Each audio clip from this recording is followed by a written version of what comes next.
Thanks for tuning into Crokinole Center. We have quite a game for you here as we are down to the quarterfinal stage in a singles tournament at the 2022 NCA Players Championship. Competing here today are the top seed Justin Slater and Raymond Beerling in a rematch of the 2015 World Championship final among a million other matches between these two. Justin Slater, of course, earned the top seed by virtue of his high performance in the preliminary round, compounded with an excellent result in the top 24, and Ray Beerling won his group as well in the top 24, which helped to recover him a little bit after a slightly down preliminary round from what we expect. He played very well to secure 28 points in the top spot in Group B, and now we are set to go with this quarterfinal match. Ray Beerling starting us off here, and he scores an open 20 the first of the match in this race to 9. Justin Slater comes up short with his first shot, so an early advantage to Ray Beerling, especially there, as he scores the takeout 20. Slater scores as well, so the 20s race is on in full force here. Beerling keeps it up, and Slater's bounces out. So 3-1 is the 20 advantage to Beerling. He'll look to move away, but this is left in the wheelhouse. A takeout 20 chance for Slater, and he scores it. Very well taken there. Beerling back to 20s, scores it 4-2. And now Slater has to try and keep the pressure on and draw a mistake from his opponent. Beerling just gets that one to dance in for 5-3, and Slater scores as well to keep within 1. That one drops for Ray Beerling, guaranteeing him at least a point in this round. It's 6-5. If he scores this will make it 2, and it goes. So with 7 20s in this opening round, Raymond Beerling has stolen the first 2 points of this quarterfinal game. This takeout 20 from Justin Slater was huge. It was right in the wheelhouse, but it was not enough to really complete the comeback. Slater will start off here. He has the first shot in the second round, looking to get on the board. As he resets a couple of times before his opening shot, which goes in for the first 20. Beerling with the response. And that one comes up short. An early advantage here to Slater, albeit not as strong an advantage as the one that Beerling had in round 1. Beerling trying to move that one forward, doesn't get a lot of motion, so Slater pushes it right back into the position it was in a moment ago.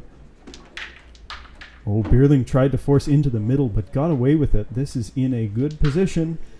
Slater gets the takeout and barely stays on the board there. So Beerling is going to have to work to carve this one back toward the middle. That's a pretty good shot. Looks like the touch 20 is not on, or at least not desired by Slater. So a chance here for Ray Beerling. He's sliding off to the left looking for a touch 20. I think this is pretty tough to get. And it's just off the line. So Justin Slater, a chance here to sit 2 discs on the board. But that one jams on the hole. Ray Beerling is sitting 5 on the board to Slater's 25. Slater is up a 20, but does not have last shot. So if Beerling can manufacture a double takeout, which he could get here, he'll be in solid position to at least score a point. This is tricky, though, as the disc that's in the 15 coming off of the 10 would be bouncing back toward the middle, and there's a lot of motion on that. Ray Beerling does wind up getting the double takeout. No 20. He sits 20 points on the board. So as it stands right now, there's a tie. Justin Slater's going to have to go after that one in the 15. He cannot risk Beerling advancing the one in the 5 to a 10. And he just leaves it far enough away from the pegs that it's going to be difficult. Beerling gets the simple hit and stick. So now Slater perhaps to try and roll away from the middle a bit here. If he can roll into the 10 on his side of the board, he'll guarantee it. But he jams on the takeout, leaves Ray Beerling's disc in the 15. Beerling sits 20 points on the board right now, with 5 for Slater. If he sticks on the board, it'll be a surprise win, and it is. So after that mistake with Slater's last shot, Ray Beerling leads 4-0 in this pivotal quarterfinal match. There's that double takeout that just barely worked out for Beerling, but that was all he needed to get back into the round. Beerling now to start off, 4-0 in front. It's absolutely critical here to try and keep your foot on the gas as much as possible against as strong an opponent as Justin Slater. Beerling scores the opening 20 and Slater responds in turn. Ray Beerling overhit that by a good bit and it bounces out. A hanger left, but Slater couldn't convert it.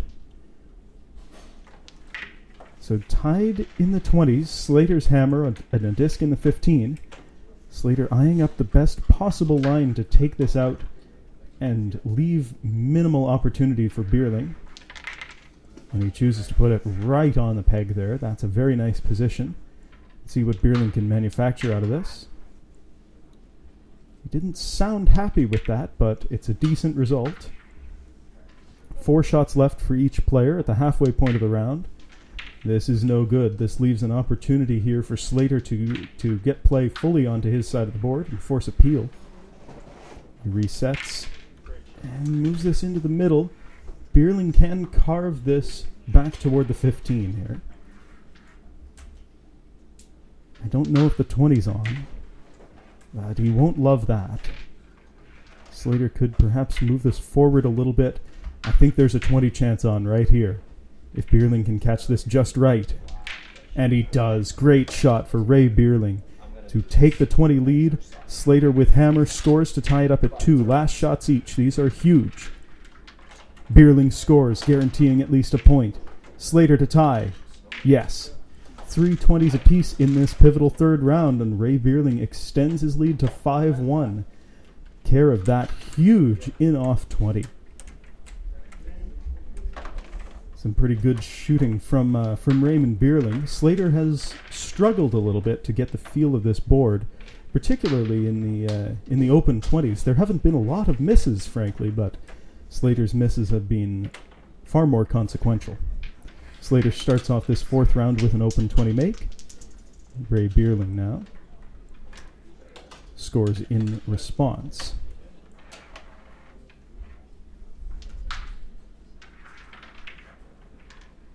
And Justin Slater off the line there, sends it a little bit long. So Beerling again with the advantage here, sticks that well back of the 20 hole. Slater happy to play for position, knows he's an expert board player, trying to draw the mistake from his opponent, and there's a small one, though it may not wind up hurting Beerling too much. Slater could peel here to force play onto his own side of the board. And that may be the better choice. If he just sticks right on it in the 15, there's likely to be a double takeout chance, which would erase any advantage. And that's exactly what Slater does. He peels, forcing Ray Beerling across.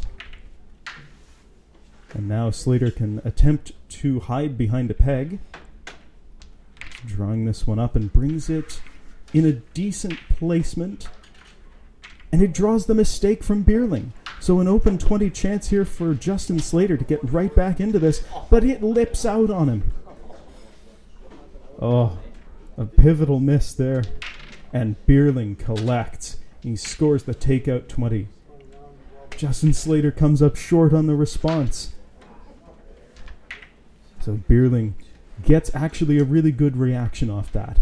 He needed to move that disc from behind the peg, and that's what he did. Even as Slater scores that great 20, this disc is now out in the open instead of being hidden behind a peg. And Beerling is able to make the takeout and secure a 7-1 lead in this race to 9. What a fascinating round this was, and this match has been. Here's Ray Beerling to start off, and he sends that well long. So early advantage here in round 5 to Justin Slater. Beerling is going to have to try and move play back if he wants to win this round and match right here. But that is a great shot from Slater. Forces nothing but a peel here, really. Beerling is going to weigh up his options. And he's just eyeing up the peel. Gets it. So Slater with an open board, 6 shots to his opponent's 5, but it goes long. So Ray Beerling still in it. Still in this round, decidedly. Now let's see what he's lining up. He's got to go for the follow-through 20 here, the way he's setting it up. And just caught the wrong side of the disc, as he said there. Slater with a 20 chance doesn't convert. So Beerling with a clear chance to sit 2 discs on the board here, if he's not going for the 20 on this shot right here, which he was. Again, just a shade off the line by Beerling. Slater, again trying to score the 20, again gets neither takeout nor 20. This has been a bit of a sloppy patch here for Slater, but it is left certainly in a tricky position. Beerling looking to go at this through Hogan's Alley, and gets a very good shot. Great takeout. Bounces it back off the pegs into play. Slater lining up and nailing a very thin double takeout. That's an excellent shot from him. Beerling again trying to force the issue, scoring 20s, but can't get it. So Slater with 2 shots left, including the hammer, just needs to leave this in a good spot. He has moved that into the 10 on the opposite side, leaving Ray Beerling in almost impossible position. No matter where he moves, Slater will have a shot to move a disc into the 15 for the win. It's Ray Beerling deciding. Just tries to leave that in a place where Slater won't be able to move it into the 15 as easily. We still like him to make this, but it does take quite a lot of making here. Slater needs to get rid of this black disc on the bottom as we see it and move his red into the 15. The peg catches it, and he extends the match. It's 7 points to 3. Ray Beerling will now shift to the hammer as we see this excellent double takeout. Again, that first takeout is so thin, and you have to hit it dead perfect. And yes, Ray Beerling up 7 points to 3 now has the hammer, needing 2 points to advance to the semi-final round at the inaugural NCA Players' Championship. Slater to shoot first. And he scores the 20 on a slow roller there. Beerling responds in turn. Slater keeping the pressure on. It's 2-1, and Beerling's response drops as well. Tied at 2. Slater scores it for 3-2. 6 straight 20s to open this pivotal round. Slater scores as well. And Ray Beerling leaves it short. A hanger chance for Slater, not made. So 4-3 in the 20s to Justin Slater. Ray Beerling perhaps eyeing up the 20, and it goes. Great shot from him. Slater back to the open 20s. He scores for 5-4. Beerling drops it as well. 2 shots left each, and Slater's shot bounces out. So a takeout 20 chance to all but secure it for Beerling, and he missed the line. Oh my goodness. It may not hurt him too much. Here's what needs to happen. Justin Slater has to score the long in-off 20 off of this black disc to give himself even a chance of staying alive in this match. Even if he does score it, there is a takeout 20 available. Here he goes. Justin Slater for the in-off to stay alive. No, it's off a peg going in. Now, Ray Beerling facing 2 discs in the 15. There's no double takeout available. Needs to score a takeout 20 to win it right here. And he gets it. Huge shot, clutch from Ray Beerling. And he locks down a 9-3 victory in this quarterfinal stage against Justin Slater.